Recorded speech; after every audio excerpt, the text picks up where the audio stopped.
मनीका के नाम पे ले लो अभी से प्रॉपर्टी, हमें कोई प्रॉब्लम नहीं है, हम तो बिल्कुल ठीक है, और ले ले तो मर गए। पुनीत की मां और उनका परिवार बेटे की मौत के लिए पुनीत की पत्नी मणिका को जिम्मेदार ठहरा रहा है। तो इसी बीच पुनीत और मणिका के बीच की एक कॉल रिकॉर्डिंग ने उनके रिश्ते की पोल खोल कर रख दी है। नींद नहीं आ रही, 3 बजे मेरे को कॉल कर रहे हो। Grow up. You have been recording my father, you've been disgracing me like anywhere, you've been disgracing my family and what we have done for you, have been forgetting each and everything. This is you. चलो ठीक है, कोई बात नहीं। अब क्या चाहिए ये बता दो सिर्फ, बाकी जो मर्जी करना है वो करो, कोई दिक्कत नहीं है। पहले तो नहीं अभी आप अभी पहले तो धमकी दो, सुसाइड कर लूंगा और घर छोड़ के चला जाऊंगा, बिजनेस ले लूंगा पूरा, ये कर लूंगा वो कर लूंगा, शक्ल नहीं दिखाऊंगा, ये सब करो। वायरल कॉल रिकॉर्डिंग पुनीत के सुसाइड के चंद घंटे पहले की है और 30 और 31 दिसंबर की रात के 3 बजे की बताई जा रही है। 20 मिनट के ऑडियो क्लिप में दोनों के बीच प्रॉपर्टी और बिजनेस को लेकर झगड़ा साफ समझ में आ रहा है। पुनीत तेरे बड़े लूज हैक्स हैं, तू चुप रह ले, ठीक है। तू अभी इधर उधर ना, तो इधर उधर गैस लाइट करना चाहता है मेरे को, मेरे बाप ने ये करा, मेरी बहन, तूने क्या करा, तेरे बाप ने क्या किया, तेरी माँ ने क्या किया, तेरी बहन ने क्या किया, तू उनका बता। तू इधर उधर करा कर। कम से कम तेरे बाप की तरह मेरे घर तो खराब नहीं कराया ना, तेरा घर तो खराब तेरे बाप ने तो सीधा प्रॉपर्टी मांग ली रात को, प्रॉपर्टी चाहिए, प्रॉपर्टी। हाँ तो तूने मुझसे प्रॉपर्टी, तूने तेरे नाम प्रॉपर्टी हुई थी, तूने अपने बाप को नहीं बताया ना। तेरे बाप कम से कम 100 बार ऑनलाइन आके 100 बार कैमरे के सामने फोन पे आके बोले ना कि पैसे तेरे देने हैं।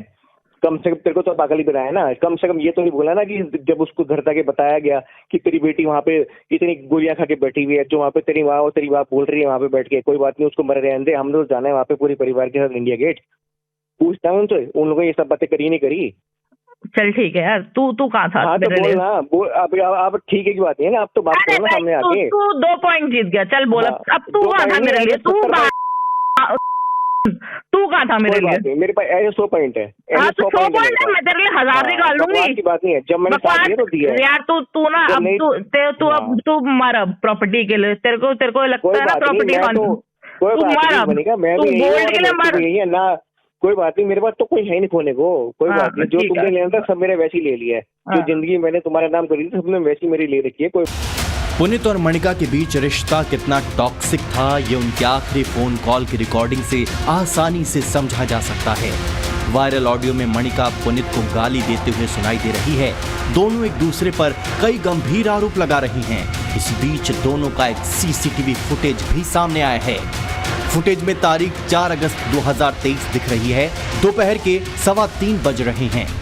दावा है कि कमरे में दरवाजा बंद है और एक चेयर पर मणिका दिख रही है, तो सेंटर में एक चेयर पर पुनीत बैठा हुआ है।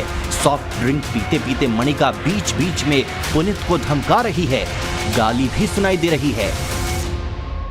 ओवर कॉन्फिडेंस से बैठा ना, फटेगी तेरी एक दिन, रोइयो फिर फोन पे। पुनीत के सुसाइड की कहानी बहुत हद तक बेंगलुरु के एआई इंजीनियर अतुल सुभाष की स्टोरी से मेल खाती दिख रही है। परिवार के लोगों के मुताबिक 2016 में पुनीत की शादी मॉडल टाउन की ही रहने वाली मणिका पाहवा के साथ हुई थी।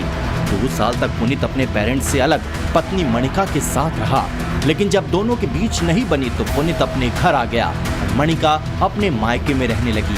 हालांकि यहाँ शादी के 8 साल बाद भी बच्चे नहीं हुए। लेकिन सबसे बड़ा सवाल है कि दोनों के बीच ऐसा क्या हुआ कि नौबत सुसाइड तक पहुंच गई। बताएंगे आपको।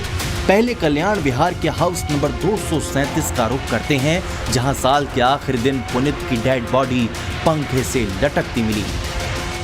दिल्ली के मॉडल टाउन इलाके में पुनीत खुराना नाम के एक युवक ने आत्महत्या की। इस वक्त हम पुनीत के घर में मौजूद हैं। यह वही कमरा है जिसको कल बीती शाम घर वालों ने इस दरवाजे को तोड़कर पुनीत को इस पंखे से उतारा और जब उसको डॉक्टर के पास ले गए तो डॉक्टर ने ब्रॉड डेड घोषित किया।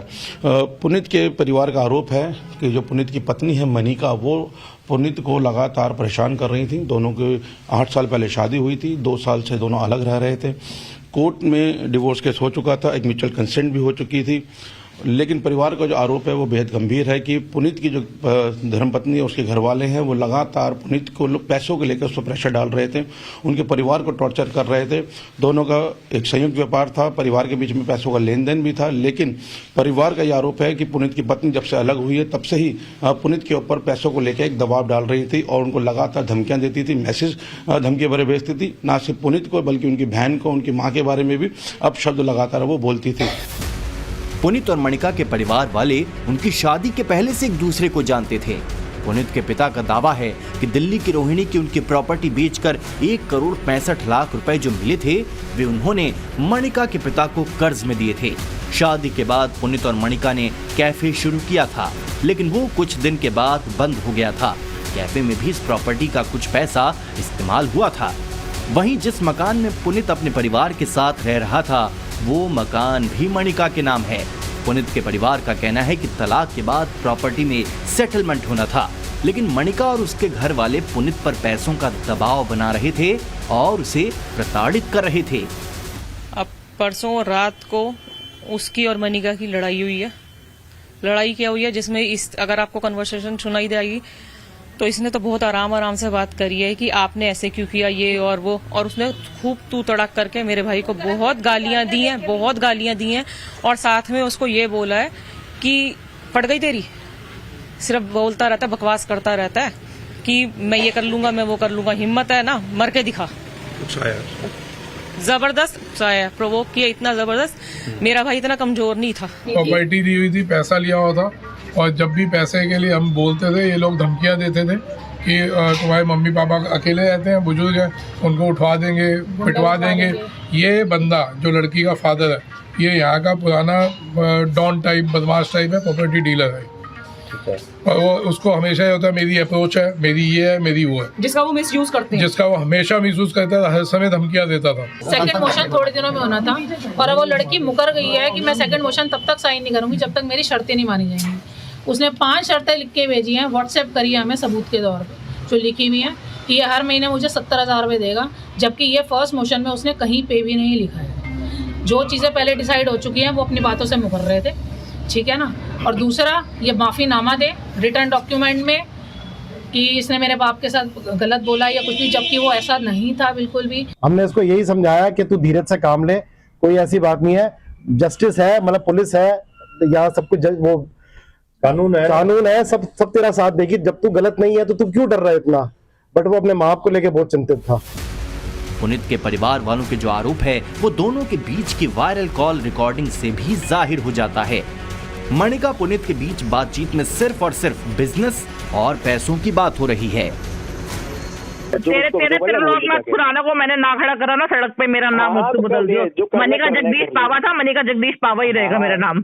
हाँ, तो बिल्कुल रहेगा और रहना भी चाहिए, कोई दिक्कत नहीं है उसमें। पर अपने माँ बाप से बढ़ के कुछ नहीं है तो नहीं है, पर ऐसा बाप नहीं होना चाहिए जो अपने बच्चों के बलबूते में ऐसे ही दूसरों को हरास करके अपना घर। ऐसा बाप भी नहीं होना चाहिए जो बेटे का घर खराब करे, जो बेटी को एक बार भी लेने ना है।